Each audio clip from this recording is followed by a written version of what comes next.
We'll move off of this. I'm going to give Bobby Manning his Celtics draft minute. And now we do have Isaac Okoro as a name. And Bobby, you wrote about this both on CLNS Media and Boston Sports Journal. You talked to him. You think this is a guy they could be looking to trade up to try and get? Right now, most mocks have him maybe as high as 6, but somewhere in that 8 to 10 range. So there's some thought you'd have to trade up to about 7, 8 to have a shot to get him there.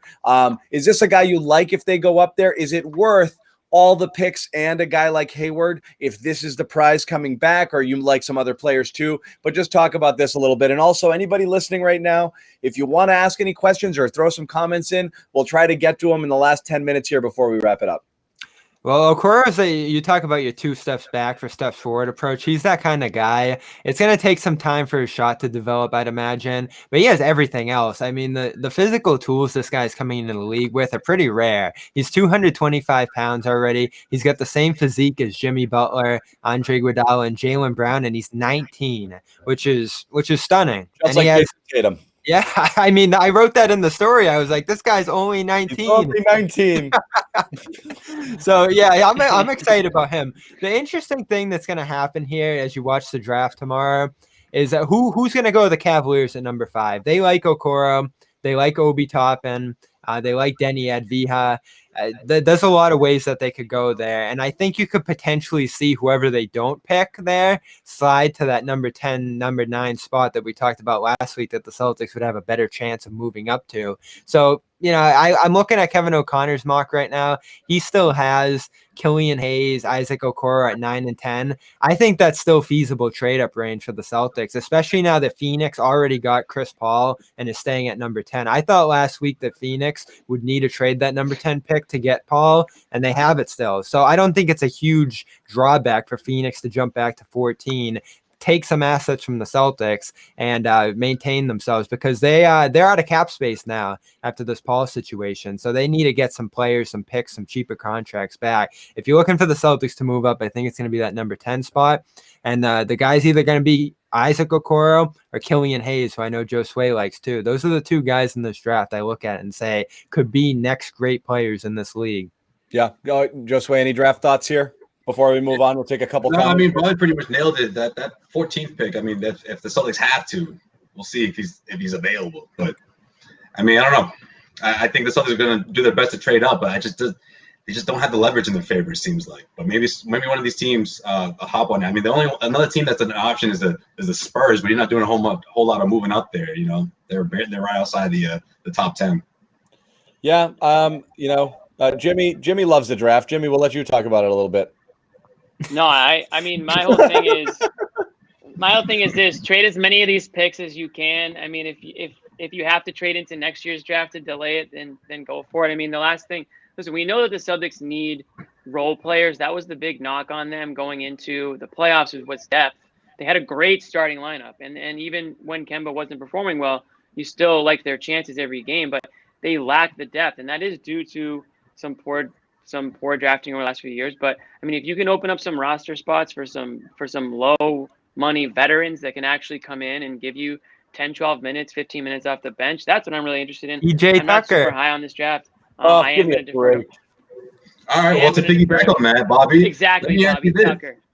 What are the chances you think the Celtics would actually consider or think about bringing in one of these top point guards? Because this whole Kemba Walker reports have me concerned. So now I'm thinking, is Danny in the market for a backup point guard, a prospect, or someone that he can plug in right away?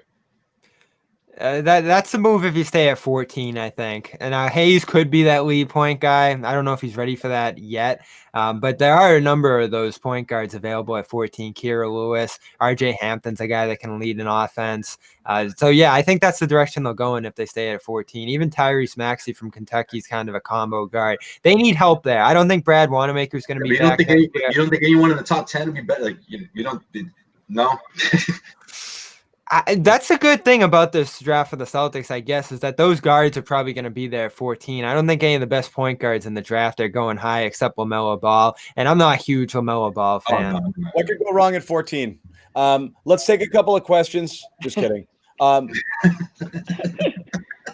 14, it's a lock to get a good player at 14. Couple questions here. There's a lot of Steven Adams talk. I don't know about Hayward for Steven Adams, but that's the only move. Victor Kemba. Yeah. Yeah. I'm out on that. You know, another one people like a lot. This is one of those. God. What if you took this guy and this guy and this guy and Tice and all of these guys for LeBron? Right. But like, Yeah, because they love. Yeah. They, Cap. Is he talking about Donovan PEI Mitchell? trade. He's talking about Donovan Mitchell? yeah, Mitchell because and Utah Tatum. hates Donovan. They just Mitchell wanna- Robinson. No, Donovan. Bring I'm him. gonna say this. That could get I'm gonna say Mitchell this. Robinson, If- maybe. If it gets to the point where Tatum wants to leave or whatever, like you guys just said, oh, what if he wants to meet up with Beal? And you have no choice. You have to try to build around Brown. Donovan Mitchell is a guy that it looked like him and Brown were very tight in the bubble. So if I'm Danny Ainge, I'm pivoting and building around Jaylen Brown. I'm bringing in Donovan Mitchell, and that's where I'm going to go with that. But you hope that doesn't come to that point because obviously Jason Tatum's a guy that you really want to build around. Throwing this out there, I think- there was a top. I don't know about the 4 pick here, but there was a talk about the Bulls being one of the teams that inquired about Kemba Walker. This would be interesting here. What if you could move up that high for Kemba? No? Who scores for the Celtics? Who's going to be your point guard? Who's scoring for the Celtics? One You're going to trade step Gordon back. Hayward. You're going to trade Kemba Walker. You're gonna One step backwards, 2 step forwards. We keep saying it. This position is too important, John. You were on the brink of the NBA Finals. They've been blessed to have 3 pretty damn good point guards the last few years, or last 4 years. Yeah. How about this one? I don't know who this is. Brandon Robinson. Brandon Robinson. Oh, hey, he's from heavy.com. He's one of my people. One of your guys. All right, Josue. You got to answer one this of my colleagues, bro. No, I'm just... You got to answer to this one, Heavy D. What do you got? Listen, everybody's got a source right now. No, I can't imagine the Celtics Well, going no. that hard. And He's I doing his due diligence. He's monitoring the situation, as they say, right? Remember when he was monitoring Phoenix for Isaiah, monitoring Charlotte for Kemba? I don't. This is an Anthony Davis sort of situation here, okay? He wants to go one place, but the Celtics, again, if they want to get something done, could absolutely throw Jaylen Brown, Marcus Smart, and all the picks that you have, in addition to futures, if you wanted, for Harden, theoretically. And do you think someone else can match that? I don't. That's the I thing. do not think anyone else can match that. Then it's a matter of whether I'll ever watch another freaking game if James Harden is on the Celtics, and the answer is no. What's it gonna be? But why the hell would Harden want to play with nobody? Well, it wouldn't be up to him. It's the same Davis thing. Why would Davis want to come here and play with nobody if we didn't have Kyrie? It was the same. He wouldn't, John. That's why he didn't. Harden signed for more years, so that's the case there. He's not expiring like Davis, but I don't like a team of Tatum, Harden, them. Really? Even if Kemba is too baked up? I don't know how they mesh. I don't think there's enough around them. I don't see it. Tatum could be better. If all goes according to plan, isn't Tatum supposed to be better than Harden? Dude, you got to build. 1 step backwards, 2 steps forwards. I keep saying it. I think that's the key this year, guys. I think it's boiled down to either John think the key is holding on. Harden playing at this point. You know what blows my mind? Harden. I'm stunned at the 76ers. What happened in the last 24 hours? It's bananas. I'm so glad we didn't do this show last night. There's so much stuff happened today. Yeah. Hey, I'm stunned that the 76ers aren't in on Harden. I don't know if anyone else is, because that seemed like the perfect destination for me. They're oddly quiet right now. You're right. That makes sense because Doc gets a superstar. Yeah, and they break up that stupid big man. You know how they have that conversation is going to start too. Will you take Al Horford? So let me that Chicago situation, the Celtics actually reached out to the Bulls about that and got shut down, it seems like. So that's kind of the situation there with the Bulls and Kemba, which tells you a little something about what Kemba's value might be right now. But yeah, that's what KOC said on the radio this morning. I'm not playing the I told you so card. I'm just telling you, in the last show that we did, I said, I think they're trying to get out from Kemba, and you crapped all over me and said, that's crazy. He's an all-star. And I'm telling you, I believe looking everywhere to see. And I think what they're trying to do is That's what Danny does. All That's the what he writing does. on the wall to me here says step back to take a step forward. Let's get younger and build for a couple of years from now into that little window, because that's what you need. You got to build Golden State. You missed, okay? You misfired a little bit. You got half of it, but you got to keep building it. You can't do it with high-priced talent. You have to get rid of Hayward and Kemba and find a way to get younger and better and hope guys hit. And then your formula is this. It's Tatum becomes MVP caliber, Jaylen Brown continues at his level, and you hit with a third guy somewhere, whether it's acquiring from another team or draft pick, who is that third stud. That's the only way you get there, because you're not going to get it with just this high-priced talent that they have around them now in their 30s at the time when you need it. You might have a one-year window, but that's it. I agree with that, John, but you got to nail those two trades. Like, you just can't sell low on those guys. But you may not have another option.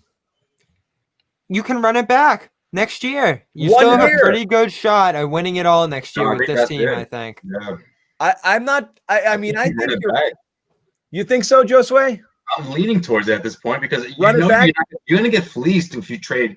I don't think you sacrifice a realistic championship season run for a mediocre return. You got to get something here. And listen, you still might have 2 years with this group if you can sign Hayward to a 2 or 3 year extension. Doesn't seem likely at this point, but I think the run it back.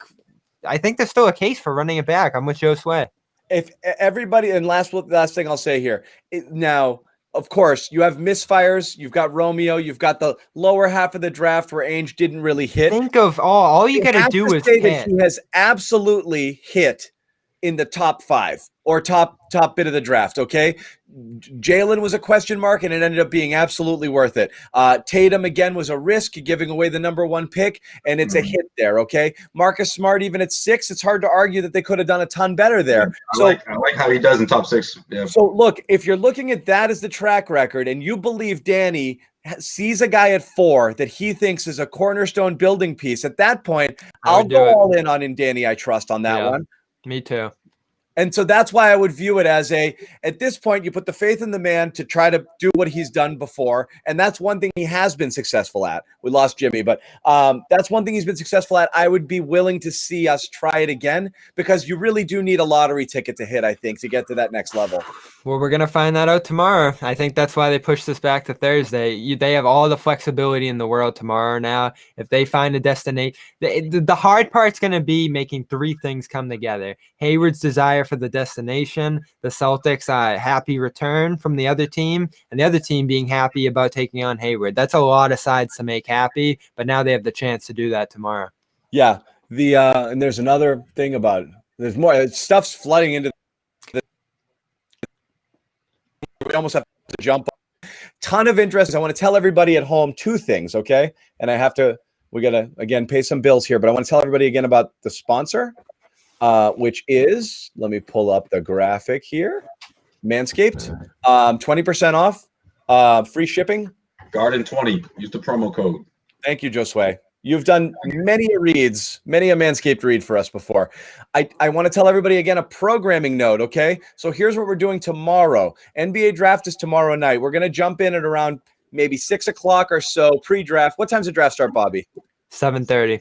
Okay, well, you know what? I take it back. We're probably going to jump on at 7, take you right up to the draft, the beginning of it, 7:30, okay? Then we're going to disappear for a little bit. As soon as something happens, Celtics trade up, any sort of movement, we're going to jump back on, and we're going to keep you updated, okay? And we're going to be doing this all night long throughout the draft for whatever happens. If we think something is interesting, or there's some buzz, or there's some movement, or the Celtics make a move, or they make a pick, and a pick where they're supposed to make a pick, we're going to jump up, we're going to talk about it, and we'll be doing that all night. At the end of the night, we'll do a wrap-up. We'll bring you Danny Ainge's post-draft press conference. So there's tons of stuff on CLNS Media, so keep it with us all day tomorrow. And again, if there's anything that happens during the day, again, obviously we'll keep you updated. Subscribe to our YouTube channel as well for all these live shows that we're doing. And in addition to any sort of updates and videos, we'll have a ton more coming out tonight. Bobby Manning writing about the draft. He's got a mock draft coming out tomorrow, correct? Yep.